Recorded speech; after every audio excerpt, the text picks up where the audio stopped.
Kalau kita melihat perpindahan tahun, menutup tahun, membuka tahun yang baru. Banyak orang hanya disibukkan dengan bagaimana dia menilai kinerja pekerjaannya, pelayanannya, goal-goal kehidupannya, pencapaian-pencapaian yang sudah dia capai di tahun 2025, kegagalan-kegagalan yang dia alami di tahun 2025. Mereka hanya fokus ke sana. Mereka hanya sibuk dengan pergantian kalender. Habis ini kita masuk, tinggal berapa jam saudaraku. Kita akan memasuki tahun yang baru. Tetapi pada sore malam hari ini saya mau mengajak kepada kita semua bahwa akhir tahun itu adalah momen rohani yang serius yang berhubungan dengan kekekalan hidup kita.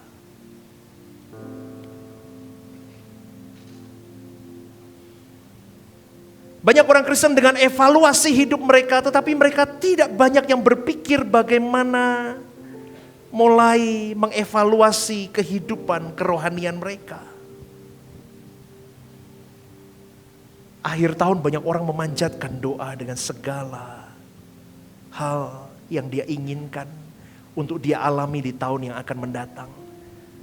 Minta restu Tuhan, minta urapan Tuhan, minta tuntunan Tuhan. Tidak salah saudaraku. Itu semua baik. Itu semua baik, tetapi belum yang terbaik. Karena yang terbaik adalah hal yang nilainya kekal. Maka pertanyaan penting sebetulnya bukan apa yang sudah aku capai di tahun ini. Tetapi pertanyaan yang paling penting adalah seberapa aku sudah berusaha berjuang untuk aku hidup. Merubah hidupku setiap saat untuk sesuai dengan kehendak Allah. Amin saudaraku. Itu yang harusnya kita bombardir dalam diri kita untuk kita tanya di dalam hidup kita. Tampilkan poin yang pertama. Ini tema khotbah kita, The Giant Faith. Hidup orang percaya bukan tentang berhasil secara dunia, saudaraku. Tetapi tentang berhasil menjadi manusia yang memiliki quality yang Allah mau. Itu sebetulnya fokus hidupmu dan hidupku. Kita tutup tahun 2025 sudah. Sudah belum ini? Saya di tahun 2024 waktu itu saya ingat sekali, saya ngomong sama istri saya dengan lantangnya. 2025 saya mau diet. Saya kira jemaat juga tahu deh, saya ngomong gitu kok. Iya gak? Saya mau diet, saya mau hidup lebih sehat. Saya gak mau makan banyak gorengan. Supaya perutku gak pakai jas biar gampang. Tapi masih saudaraku.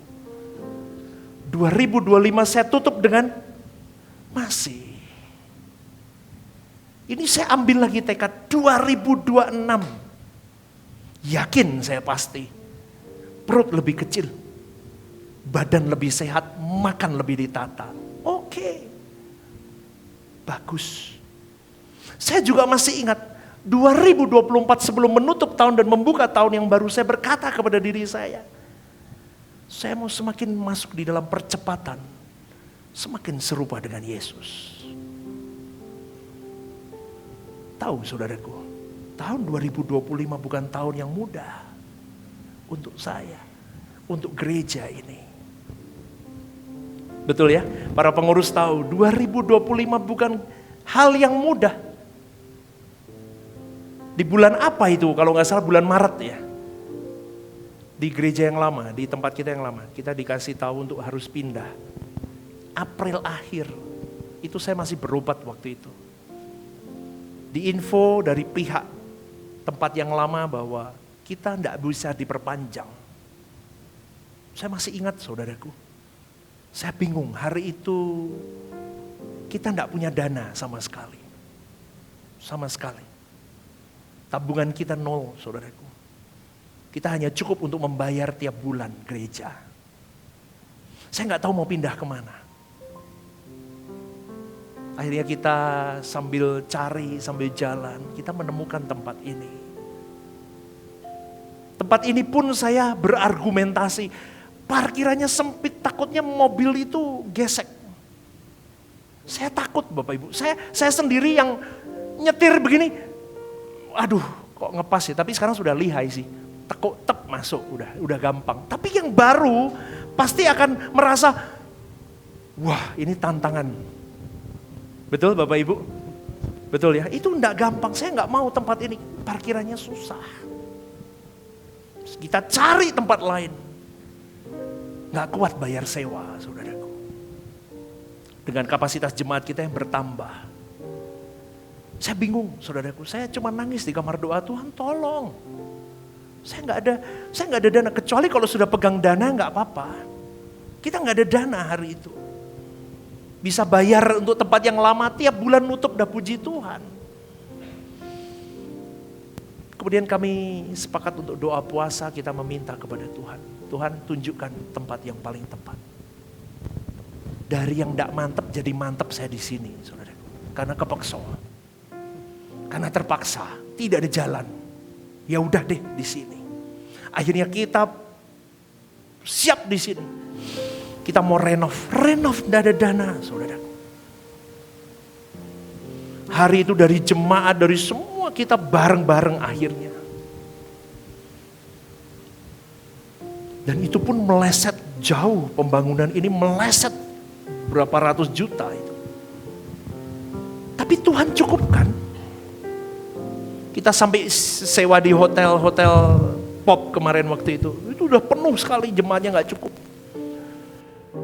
Maka kalau saya lihat saudaraku hari ini, saya menoleh ke belakang, melihat ke belakang. Tuhan cuma mau ngomong, itu percepatan yang kuberikan kepadamu. Kau memang harus mengalami kesulitan demi kesulitan, badai demi badai. Sampai engkau bisa berkata, ternyata aku punya Tuhan yang besar seperti lagu tadi. Aku punya Tuhan yang benar-benar memelihara hidupku. Bagaimana dengan pengalaman rohanimu sepanjang tahun 2025, saudaraku? Tetapi pastikan hidupmu dan hidupku bukan tentang hanya berhasil tentang dunia. Tetapi kau harus berhasil menjadi manusia yang punya kualitas yang memuaskan hati Bapamu. Tuhan tidak mencari orang yang sibuk hanya fokus hanya tentang kepentingannya. Tetapi Tuhan mencari orang-orang yang mau berjuang untuk menyempurnakan imannya. Yaitu iman yang besar yang membuat hidupnya sepenuhnya diarahkan, ditundukkan, ditenggelamkan dengan kehendak Allah, saudaraku.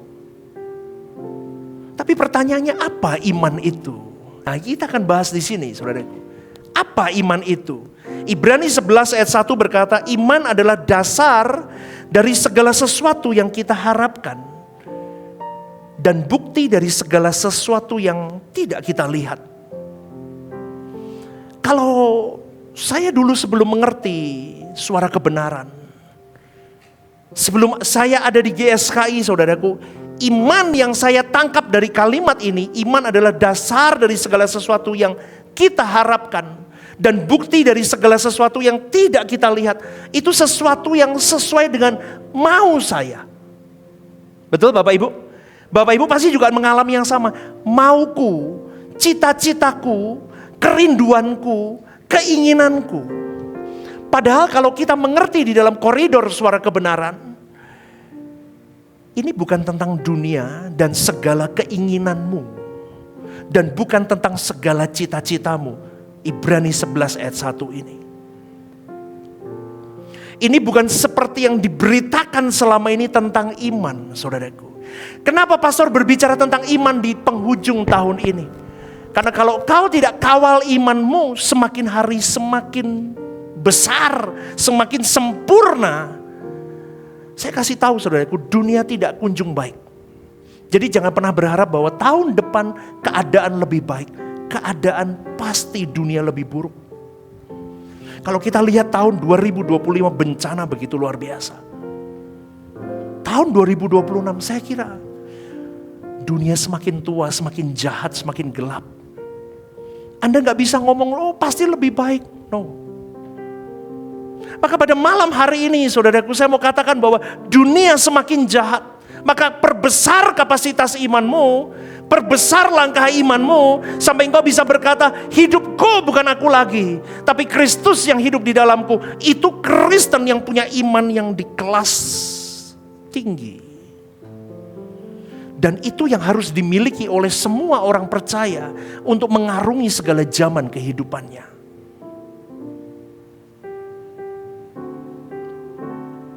Konteksnya di dalam Ibrani 11 ayat 1 ini adalah panggilan untuk menemukan kerajaan yang akan datang. Kalau kita ngomong aku berganti tahun 2025 ke 2026, usiamu dan usiaku berkurang lagi. Betul gak Bapak Ibu? Kita kurang. Kita mulai berkurang lagi. Berarti saudaraku, Tuhan mau ajak kepada engkau dan saya hari ini, nak, kau tambah tua, usiamu berkurang di bumi ini. Ayo persiapkan dirimu untuk sesuatu yang kekal, yaitu kerajaan yang akan datang, kerajaanku. Kota yang direncanakan dan dibangun oleh Allah itu sendiri. Poin yang kedua tampilin tadi. Iman adalah dasar dari segala sesuatu yang kita harapkan dan bukti dari segala sesuatu yang tidak kita lihat. Dengar baik-baik. Kalau kau tidak beriman kepada Kristus secara benar, maka kalimat ini segala sesuatu yang kita harapkan itu bukan. Karena Anda tidak mengharapkan itu sebetulnya. Karena yang dimaksud di sini adalah kekekalan kerajaan Allah. Kalau orang tidak memiliki iman di dalam Kristus dengan benar, hidupmu di metanoia berubah hanya tentang Tuhan. Kau tidak akan bisa berkata iman adalah dasar dari segala sesuatu yang kau harapkan. Karena yang kau harapkan bukan tentang kerajaan dan bukan tentang Tuhan. Yang kau harapkan tentang dunia dan segala kesenanganmu. Poin yang kedua. Jadi sesuatu yang diharapkan yang tidak terlihat buktinya, iman adalah kerajaan surga. Coba renungkan ini saudaraku. Jadi sesuatu itu adalah kerajaan surga. Maka saya mau mengajak kepada kita semua hari ini, tahun depan kita tidak tahu apa yang akan terjadi dalam hidup kita. Semua orang berharap yang terbaik. Semua orang berharap hidupnya baik. Oke. Tetapi di depan sana kabur saudaraku. Ekonomi juga kita tidak tahu bagaimana dengan ekonomi di tahun 2026. Bagaimana dengan kesehatan? Kita tidak ada yang tahu. Itu saya gambarkan kita itu seperti Abraham yang disuruh Tuhan untuk keluar dari kotanya menuju negeri yang dijanjikan Tuhan. Itu engkau dan saya orang percaya. Dan apa yang dilakukan Abraham? Abraham menuruti kehendak Tuhan untuk meninggalkan Ur Kasdim demi kerajaan yang dibangun oleh Allah itu. Di tahun 2025 menutup tahun ini saudaraku, Tuhan mau ajak engkau dan saya seperti Abraham itu. Tinggalkan zona nyamanmu. Berimanlah teguh lebih lagi kepada Kristus Yesus Putra Tunggalku. Artinya apa? Kau mau harus hidup seperti Dia hidup. Kau jalani hari hidupmu. Kau tinggalkan semua kesenangan itu. Menuju kepada negeri yang kujanjikan itu. Kerajaan surga. Langit baru, bumi baru itu. Amin saudaraku. Ini tidak gampang loh. Ini tidak gampang loh. Ini tidak semua orang bisa memahami hal ini. Kalau hari ini kau dimengerti tentang ini, diberi pengertian tentang ini, maka sudah seharusnya kau dan saya belajar kepada Abraham bagaimana dia menjadi bapa orang beriman. Dia tidak banyak bantah kepada Tuhan. Dia tidak berbantah ria. Dia katakan, aku jalan, ikuti sesuai maumu. Penyerahannya kepada Tuhan itu yang menunjukkan ketaatannya terhadap kehendak Allah. Karena kadang Tuhan menyuruh kita untuk meninggalkan kesenangan dunia itu. Seperti Abraham, menyuruh Abraham meninggalkan kotanya. Masih diikuti dengan sesuatu hal yang banyak hal yang tidak masuk akal. Meninggalkan zona nyaman, masih lagi disuruh menyembelih anaknya. Kadang kita juga begitu saudaraku, mengikut Tuhan. Kita keluar dari zona nyaman, masih banyak hal di tahun depan yang kita tidak tahu. kita harus menyembelih bagian hidup kita hanya untuk mengiring Tuhan sampai akhir. Amin, saudaraku. Ini tidak mudah. Tetapi inilah yang harus kita tahu, bahwa hidupmu dan hidupku harus punya jiwa musafir. Kau tidak boleh memarkirkan jiwamu di bumi ini. Penyerahan kepada Tuhan itu menunjukkan Abraham taat sepenuhnya kepada kehendak Allah. Hari ini kau dan saya menjadi Abraham rohani yang seharusnya punya penyerahan total. Seperti Abraham penyerahan total. Menunjukkan ketaatan kita kepada Allah kita. Tampilkan yang kedua B. Dalam hal ini jelaslah bahwa iman adalah penurutan kepada kehendak Allah. Kesediaan untuk tunduk kepada kedaulatan Allah. Coba saudaraku bayangkan bagaimana seorang Abraham hari itu berjuang untuk tetap tunduk, taat, setia kepada apa yang diperintahkan Allah.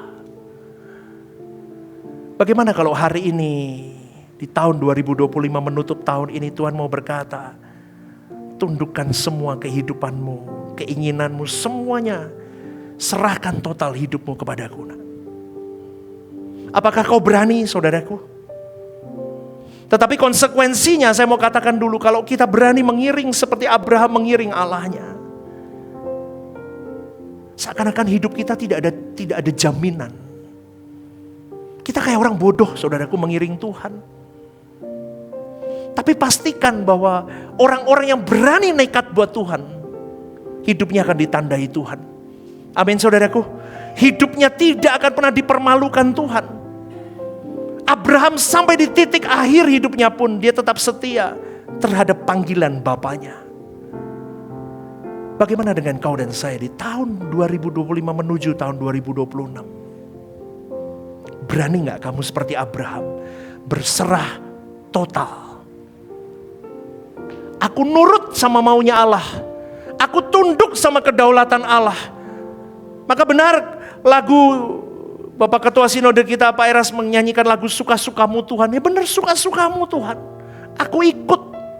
Maka kalau kita berkata aku orang yang beriman, artinya imanku itu adalah mengikuti apa yang menjadi kehendak Bapakku. Aku tukar semua cita-citaku, kesenanganku, ambisiku. Aku tukar imanku kepada Yesus. Ku lakukan hidup Yesus dalam hidupku. Itu beriman artinya. 2026 kita melangkah harus punya kapasitas iman kepada Kristus yang diperbesar, saudaraku. Amin apa enggak nih? Beri tepuk tangan dulu untuk Tuhan. Kita perbesar kapasitas iman kita kepada Kristus. Sampai kita bisa berkata, hidupku bukan aku lagi, tapi hanya Kristus yang hidup di dalamku. Sampai di level itu, saudaraku. Kemarin Natal saya katakan, Saulus berjumpa dengan Yesus. Kalau boleh saya katakan, Natal berjumpa, Saulus Natal, dia berubah jadi Paulus. Dia berani menukar segala hidupnya hanya untuk kepentingan Tuhannya. Tapi orang Kristen hari ini belum. Masih jauh.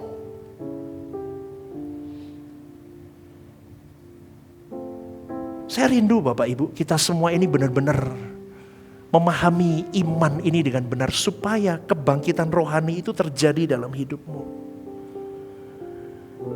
Ada satu lagu, katakan, aku percaya kepadamu. Aku percaya kepadamu, walau ku tak mengerti, dan tak pernah ku tahu ujung jalan ini. Namun ku tetap percaya, Kau yang memanggilku setia, memandu langkahku berlabuh di sana. Sahabatmu sampai akhir setia.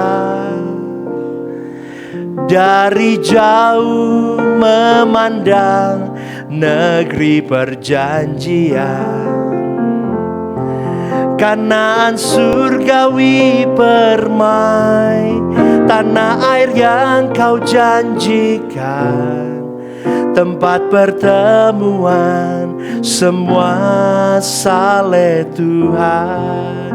Katakan, bawaku ke sana, ajar aku setia,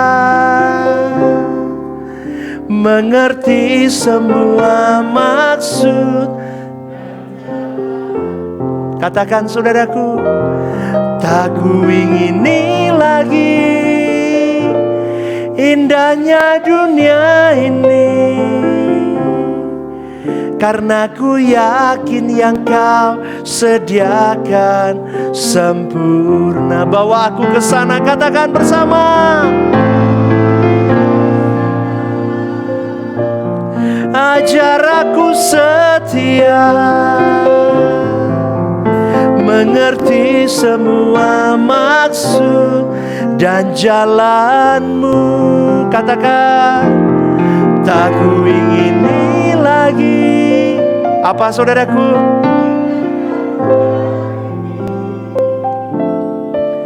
Karena ku yakin yang kau sediakan sempurna. Ini lagu yang indah saudaraku. Ini harusnya gambaran orang Kristen. Bawa aku ke sana. Tuhan ngomong, iya aku mau bawa kamu ke sana. Tapi tiap tutup tahun, tiap buka tahun, tiap mengawali tahun, kau tidak fokus kepadaku nak. Kau selalu hidup hanya untuk agendamu di bumi dan segala kesenangannya. Aku mau bawa kau ke tempatku. Bawa aku ke sana, ajar aku setia. Kita gak mau setia, mengerti semua maksud dan jalanmu. Bapak Ibu, bagaimana kita bisa mengerti maksud dan jalannya Tuhan? Berimanlah kepada Kristus. Artinya apa? Ketika kau bersyahadat Yesus adalah Tuhan dan Juru Selamatku, di situ kau memulai. Artinya apa? Semuanya selesai tentangku. Aku mau pakai pikiran dan perasaanmu dan apa yang menjadi isi hatimu Tuhan Yesus. Aku mau kenakan dalam hidupku. Ngerti gak saudaraku? Ngerti gak saudaraku? Itu artinya beriman. Hari ini banyak orang beriman salah. Aku beriman punya mobil bagus, aku beriman punya rumah bagus, aku beriman punya ini, aku beriman ini, aku beriman itu. Tampilkan yang 2B tadi. Iman itu menurut kepada kehendak Allah. Tunduk kepada kedaulatan Allah. Kalau aku gak sembuh hari ini ya gak apa-apa. Imanku tidak luntur, tetapi ku perbesar kapasitas imanku. Di sakitku yang tidak disembuhkan Tuhan. Karena aku tahu Roma 8:28-29 semuanya mendatangkan kebaikan atas orang yang mengasihi Dia. Amin saudaraku. Amin saudaraku. Beri tepuk tangan untuk Tuhan. Maka jangan kendor. Tadi lagunya gimana? Bawaku ke sana, ajar aku setia. Terus apa? Mengerti semua maksud dan jalanmu. Tak ku ingini lagi indahnya dunia ini, karena ku yakin yang kau sediakan sempurna. Ngerti gak saudaraku? Kau setia, kau beriman kepada Kristus, kapasitasmu dibesarkan, giant faith kau miliki. Kau bisa enggak lagi tentang keindahan dunia. Maka akhir tahun ini gak bercita-cita tentang ini dan itu, gak salah sih. Tetapi kau lebih bercita-cita bagaimana Matius 6 ayat 33 itu real dalam hidupmu. Mencari dahulu kerajaan Allah more. Double portion, triple portion, lebih mencari Tuhan dulu. Maka semua akan ditambahkan kepadamu. Artinya apa? sumber hikmat, sumber sukacita, sumber kedamaian, sumber segalanya akan ditambahkan kepadamu. Karena kau mencari sumbernya sendiri. Amin saudaraku. 2026, tidak tahu bagaimana kehidupan dunia ini. Tetapi kalau orang yang menanti-nantikan Tuhan, mencari wajah Tuhan tiap saat, berjuang hidup di dalam kekudusan, beriman penuh kepada Allah, dia akan menjadi pribadi yang luar biasa. Tadi Abraham, saya kasih satu tokoh lagi yaitu Yesus. Dalam Ibrani 12 ayat 3 sampai 4 Alkitab mengungkap rahasia mengenai iman yang perfect, sempurna. Itu iman Yesus. Ibrani 12 ayat 3 sampai 4 berkata begini, ingatlah selalu akan Dia yang tekun menanggung bantahan yang sehebat itu terhadap dirinya dari pihak orang-orang berdosa, supaya jangan kamu menjadi lemah dan putus asa. Dalam pergumulan kamu melawan dosa, kamu belum sampai mencucurkan darah. Artinya saudaraku, penulis kitab Ibrani ini mau menunjukkan bahwa Tuhan Yesus adalah teladan iman yang bisa menuntun hidupmu dan hidupku mencapai iman yang sempurna. Amin saudaraku. Iman yang sempurna, katakan bersama 1, 2, 3, iman yang sempurna. Itu penting sekali. Maka kalau Anda menyanyikan lagu-lagu GSKI Bapak Ibu, seperti lagu tadi, nanti kita akan nyanyikan lagu lagi. Kalau kamu tidak kalau Anda tidak memiliki pemahaman iman dengan benar, pengiringan akan Kristus dengan benar, bagaimana engkau dipersiapkan untuk menjadi mempelai Kristus, berjuang tertatih di dalamnya, jatuh bangun, tapi kau terus naikkan kualitasmu. Kamu tidak akan paham dengan lagu-lagu itu. Kayak tadi lagu, bukan lagu GSKI tadi apa? Apa tadi lagu mau tutup tuh apa? Aku punya Tuhan yang besar, yang telah apa?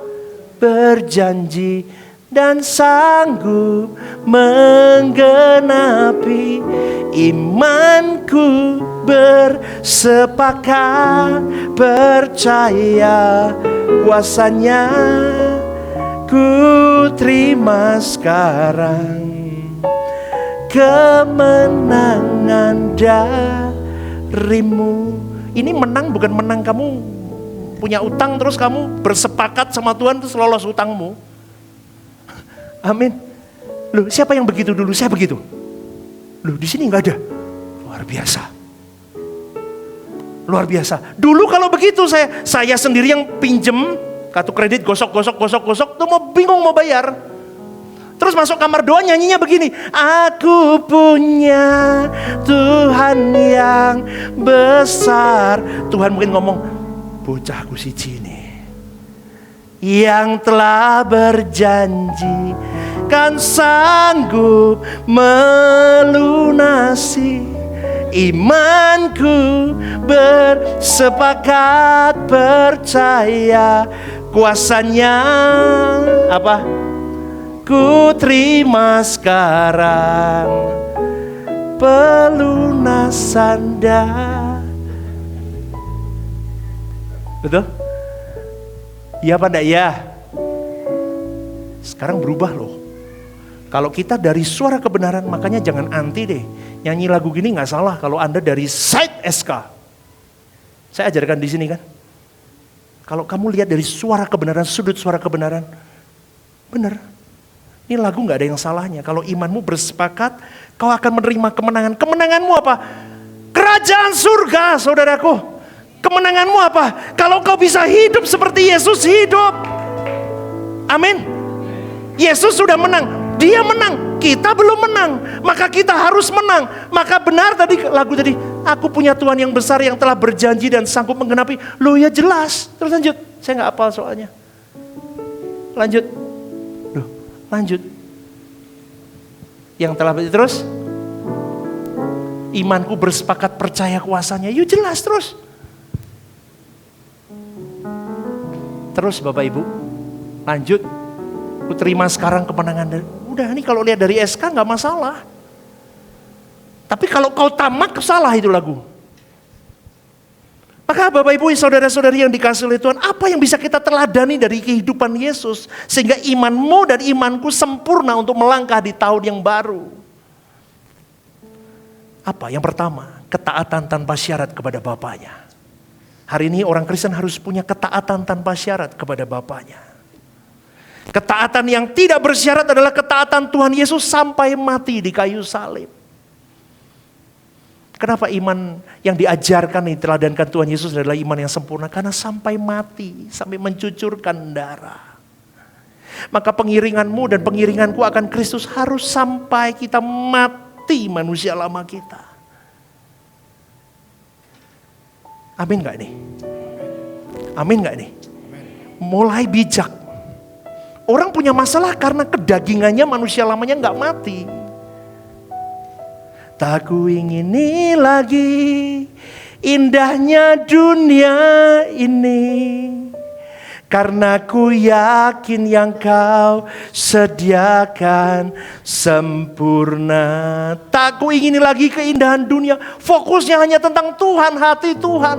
Tahun 2026 aku harus mengawali dengan hatiku untuk Tuhan, hidupku untuk Tuhan, fokusku untuk Tuhan. Aku matikan tentang dunia. Ini gini-gini anak muda gak suka. Wah, saya baru merit pastor. Kok disuruh matikan dunia? Percaya deh omongan saya. Anda lakukan apa yang saya ajarkan di tempat ini. Jadilah man of God. Tuhan pelihara, kau akan punya kedamaian, sukacita, kenikmatan hidup yang tidak bisa saya katakan, saudaraku. Hidup yang paling bahagia adalah ketika kau punya Tuhan dan dimiliki dan memiliki Tuhan. Katakan amin. Amen. Itu hidup yang paling bahagia. Kau punya segalanya, kalau kau gak punya Tuhan kau tidak bahagia. Tapi kalau kau gak punya segalanya pun, tapi kau punya Tuhan kau bahagia.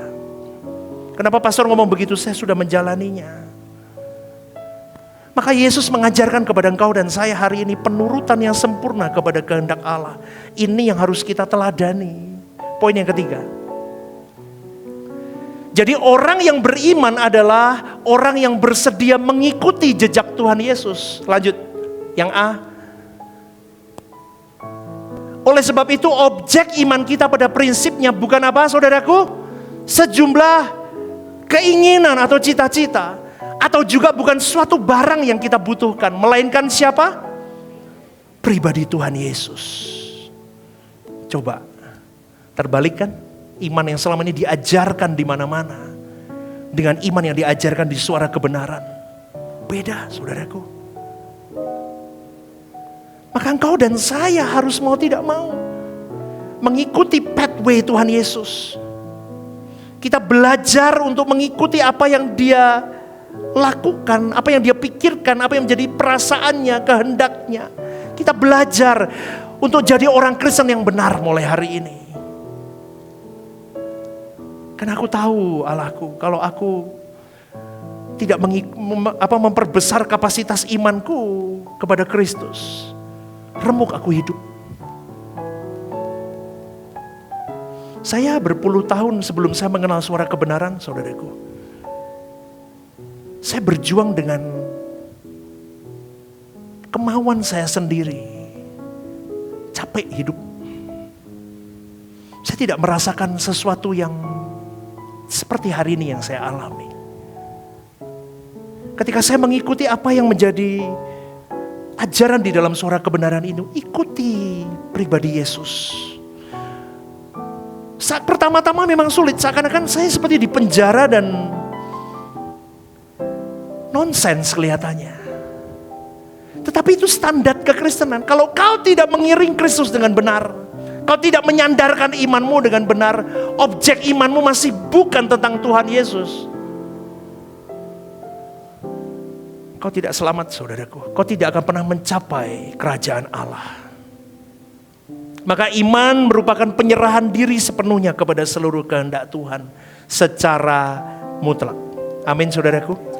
Karena itu seseorang tidak akan dapat meningkatkan kualitas imannya kepada Tuhan kecuali bertumbuh di dalam pengenalan akan Tuhan, yaitu tentang hakikat Tuhan, hikmat Tuhan, kebijaksanaan Tuhan dan semua rencana-rencana di dalam hidupmu terjadi. Maka hari ini seharusnya menjadi orang Kristen adalah duduk dekat kaki Tuhan dan berkata, Tuhan terima kasih. Kau sudah tuntun aku sepanjang tahun ini. Aku mau semakin lebih dekat kepadamu di tahun 2026. Aku mau semakin dekat. Keintimanku sampai di titik tertinggi. Amin apa enggak saudaraku? Ini enggak gampang saudaraku. Ini kunci dari segala-galanya. Keintiman. Karena kekristenan itu adalah relasi.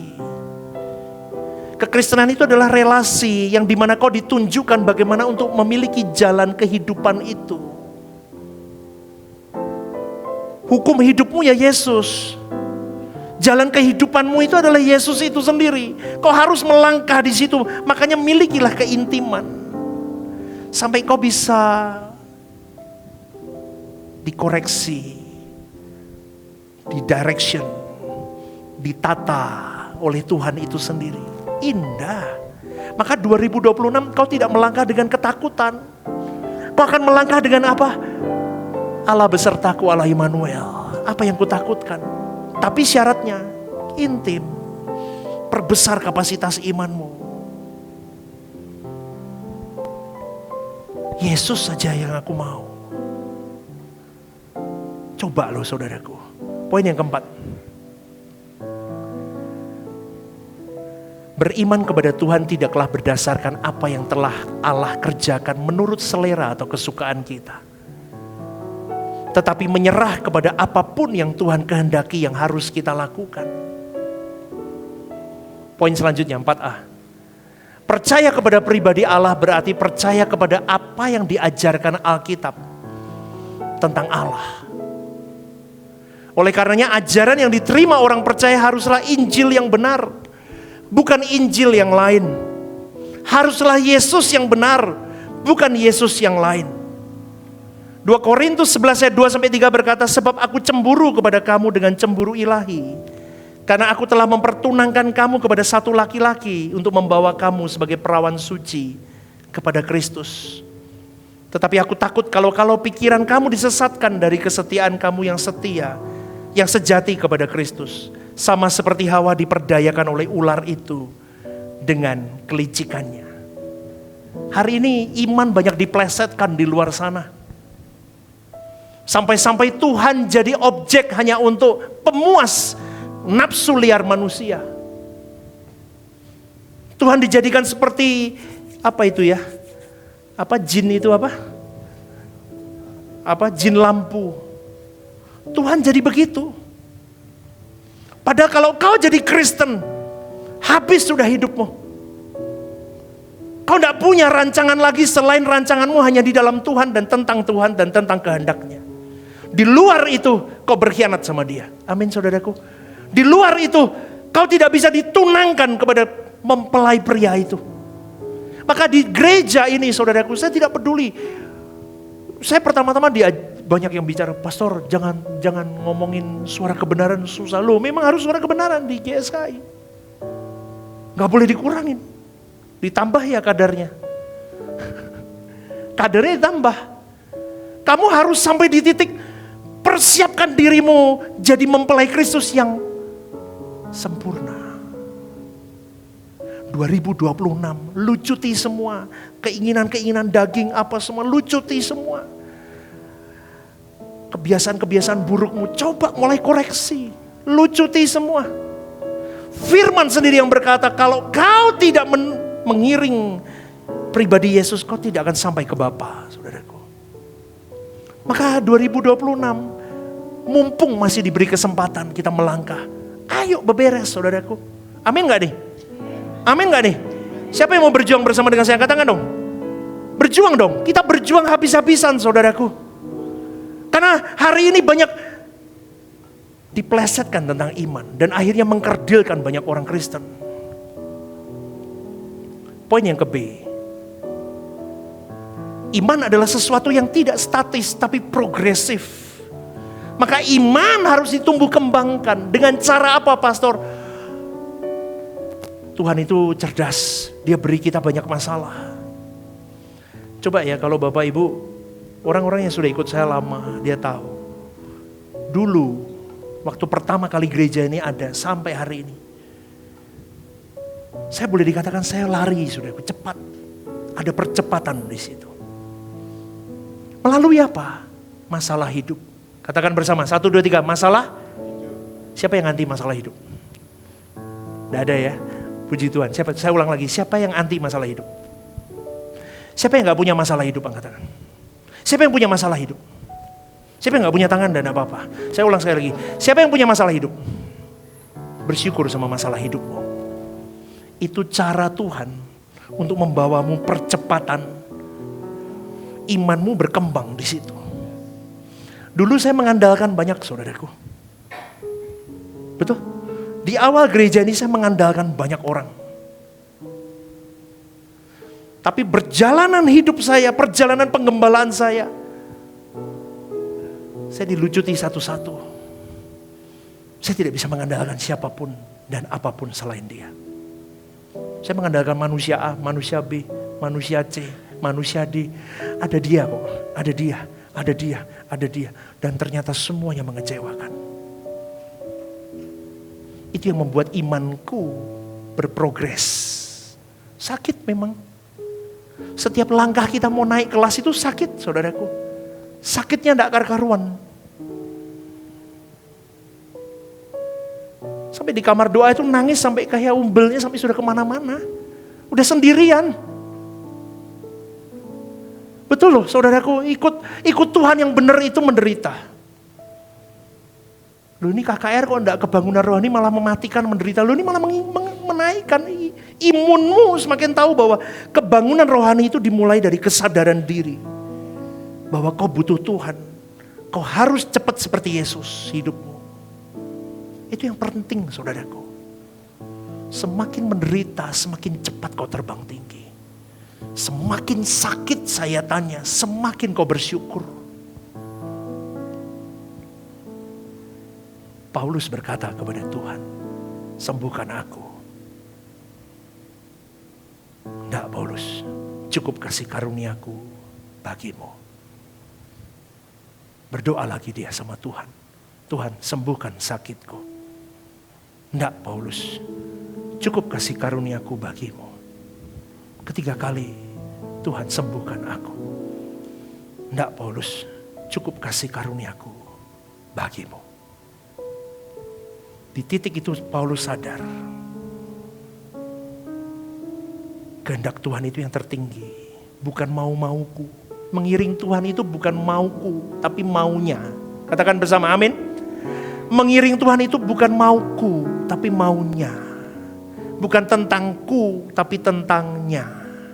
Semakin kau dizolimi, semakin kau dimusuhi, semakin kau sendirian, semakin kau dipojokkan, semakin kau dihina.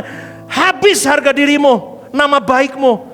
Semakin cepat kau berprogres. Saya bersyukur hari ini saya ada di titik itu, saudaraku. Kalau enggak mungkin saya bisa di titik hari ini. Maka tidak boleh puas dengan level iman yang sudah kau capai. Harus terus kau progres sampai kau mengalami the giant faith. Katakan bersama, giant faith. 1, 2, 3. Giant faith itu apa? Raksasa iman. Ini dulu saya paling suka kalau pakai khotbah raksasa iman. Tapi dulu belum suara kebenaran Bapak Ibu. Dulu. Gak sembuh-sembuh. Bangun raksasa imanmu. Kau bisa sembuh. Wah kurang ajar saya dulu. Salah Bapak Ibu. Maaf ya. Diampuni gak nih? Dulu belum ada GSKI. Dulu saya begitu. Hutangku pastor. Ini. Tapi Tuhan itu baik loh. Saya masih itu ya. Dikabulin sama Tuhan.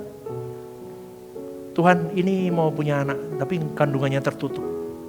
Dalam nama Tuhan Yesus, dibukakan kandungan. Bener loh. Pakai giant faith. Wah ngawur dulu, saya belum ngerti saudaraku. Sekarang hari ini saya sadar. Bukan itu. Tapi kadang Tuhan masih kasih. Untuk menunjukkan bahwa dia berkuasa atas hidup orang. Betul? Betul? Tapi kalau kita sudah di titik ini, duduk di Rehoboth Semarang, kita sudah level, kita sudah paham. Bukan itu yang kita kejar. Bukan lahiriah yang kita kejar kesembuhan.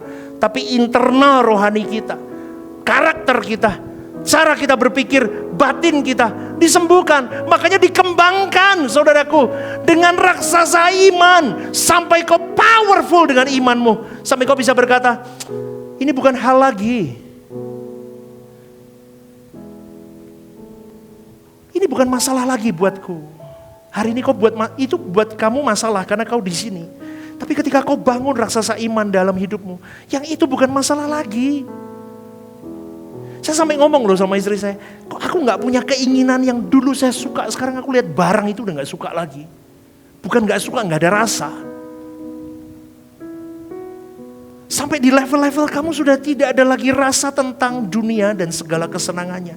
Fokusmu hanya bagaimana aku hidup hari ini dari pagi sampai malam nanti.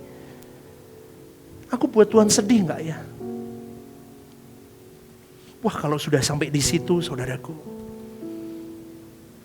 gak mungkin orang itu kerja ngawur, betul? Betul gak saudaraku? Gak mungkin orang itu menikah dengan sembarangan. Gak mungkin dia lakukan apapun yang tidak di koridor ilahi. Maka benar yang saya katakan, orang benar dikejar-kejar. Banter nih, kon ngomong berkat nomor 1. Orang benar dikejar-kejar, berkat mengejar-ngejar. Nah, jadilah orang benar dulu. Semua akan mengikuti engkau. Maka saudaraku yang dikasih oleh Tuhan, mulai hari ini, mulai malam ini, beranikah kau berjanji, aku mau bangun, mau tumbuh kembangkan giant faith dalam hidupku. Apa itu giant faith? Iman besar yang tunduk total kepada maunya Allah. Poin yang kelima, giant faith bukan iman untuk keajaiban yang spektakuler, tetapi iman untuk ketaatan total yang spektakuler. Katakan amin. Banyak orang mengira iman besar adalah iman yang bisa memindahkan gunung, mendatangkan mujizat, membuka pintu berkat. Padahal ketika kau bisa tunduk taat kepada maunya Allah, meskipun kau tertatih dan sulit, dan seakan-akan kau bisa berkata mustahil aku bisa melalui ini. Tapi kau bisa, itu mujizat paling besar dalam hidupmu. Kalau hari ini kau tetap setia mengiring Tuhan, di tengah badai hidup yang tidak kunjung baik, dan kau tidak pernah meragukan dia sedetik pun, dan kau berkata terima kasih untuk penggarapanmu dalam hidupku Tuhan. Itu mujizat terbesar yang kau terima. Hari ini kalau kau masih bisa mengucap syukur dengan segala keadaan hidupmu, dan kau hanya berkata, aku tetap mau serupa Kristus dengan segala keadaanku. Aku cuma mau senengin engkau Bapa. Itu mujizat yang terbesar. Karena mujizat terbesar giant faith itu dimulai dari sikap hati. Amin saudaraku. Sikap hati yang mau dibentuk oleh Tuhan. Dan saya rindu Bapak Ibu yang ada di tempat ini mengalami itu. Saya teringat dengan perempuan Kanaan saudaraku. Dia datang kepada Yesus. Dia berseru-seru, kasihanilah aku ya Tuhan anak Daud. Karena anakku perempuan kerasukan setan dan sangat menderita. Tapi Yesus sama sekali tidak menjawabnya. Lalu murid-muridnya datang dan meminta kepadanya, suruhlah ia pergi. Ia mengikuti kita dengan berteriak-teriak. Kemudian Yesus menjawab perempuan itu, aku diutus hanya kepada domba-domba yang hilang dari umat Israel. Tetapi perempuan itu mendekat dan menyembah dia sambil berkata, Tuhan tolong aku. Tapi Yesus menjawab, tidak patut mengambil roti yang disediakan bagi anak-anak dan melemparkannya kepada anjing. Kata perempuan itu, benar Tuhan, namun anjing itu makan yang remah-remah yang jatuh di meja tuannya. Maka Yesus menjawab, dengar kalimat ini, hai ibu, besar imanmu, maka jadilah kepadamu seperti yang kau kehendaki. Dan seketika itu juga anaknya sembuh. Dari perumpamaan ini saudaraku, dari cerita ini, sikap hati tidak menuntut haknya. Dia tidak tersinggung dikatakan anjing. Dia tidak berhenti meskipun dia direndahkan di momen itu. Tetap merendahkan diri dan percaya bahwa Tuhan bersama dengan dia menyembuhkan dia. Poin yang kelima. Giant faith adalah iman yang tetap taat meski tidak dimengerti, tidak dihargai dan tidak segera ditolong. Amin saudaraku. Amin saudaraku. Itu seringkali kita sampai berkata, kenapa aku harus melalui ini Tuhan? Kita mungkin mengalami itu tahun 2026 saudaraku. Kita mimpinya, doanya baik, tapi belum tentu 2026 kita bisa melewati dengan baik. Tapi saya berharap pada malam hari ini, bangkitkan iman besar dalam hidupmu. Kau tidak rontok, kau tidak gagal, tidak jatuh, tidak habis dengan keadaan hidup. Aku buka usaha berkali-kali pastor, gagal terus. Aku lakukan ini dan itu gagal terus pastor. Saya cuma mau katakan, percayalah Tuhan besertamu. Mintalah hikmat kepadanya. Mungkin ada sesuatu yang harus kau perbaiki dalam hidupmu untuk lebih dekat lagi kepada Tuhan. Tuhan akan kasih tahu pastinya. Tapi semuanya itu berdasarkan apa? Saya dilatih untuk berserah total. Itu yang saya dapat saudaraku. Tahun 2025 ini yang saya khotbahkan. Kamu harus perbesar imanmu. Penyerahan totalmu semakin diperbesar. Dulu enggak. Saya duduk di kantor saya lihat jemaat, kok sepi? Itu ganggu saya. Sekarang saya nggak peduli mau berapa, 2 orang pun duduk di sini saya akan berkhotbah sama seperti berkhotbah penuh gereja ini. Kenapa? Saya mau belajar untuk penyerahan total karena Tuhan sudah tunjukkan kepada saya, memang saya harus mengembalakan gereja ini sampai akhir hidup saya. Saya tidak tahu bagaimana dengan keadaanmu, saudaraku. Apa yang Tuhan titipkan dalam hidupmu hari ini. Tetapi percayalah, mulai hari ini bangun giant faith dalam hidupmu. Yang berpusat hanya kepada hati Allah. Yang ke-B tampilin. Giant faith adalah iman yang berpusat kepada Allah. Hati Allah, kepentingan Allah. Bukan tentang dirimu sendiri. Amin saudaraku. Maka pada malam hari ini ketika kita menutup tahun, kita mau bongkar iman lama kita. Iman yang salah selama ini. Yang memperalat Tuhan dalam hidup kita. Kita mulai berkata dalam diri kita, aku mau hidup benar hari ini. Aku mau hidup seperti Yesus itu hidup. Aku mau hidup seperti apa yang menjadi kehendak Allah dalam hidupku. Siapa yang mau berjuang dengan saya? Angkat tanganmu tinggi-tinggi. Ini gak gampang saudaraku. Ini dibutuhkan komitmen tinggi, konsistensi tinggi. Untuk menjejalkan Tuhan dalam hari hidupmu tiap saat. Meskipun dagingmu masih memimpin hidupmu. Tapi kau harus mulai menjejalkan Tuhan tiap hari, tiap saat, tiap detik dalam hidupmu. Sampai kau bisa kepenuhan Tuhan dan berkata, hidupku hanya untuk tentang Tuhan. Lawang saya yang khotbah aja pasti gagal kadang kok. Saya jujur saudaraku. Maka ini yang saya sampaikan kepada kita. Imanmu harus benar-benar kokoh sama Tuhan. Karena 2026 kita akan alami banyak badai juga. Maka bertahanlah. Dan song-songlah Tuhan. Di tahun yang baru. Dengan kekuatan yang baru. Amin saudaraku. Amin. Yuk kita bangkit berdiri saudaraku.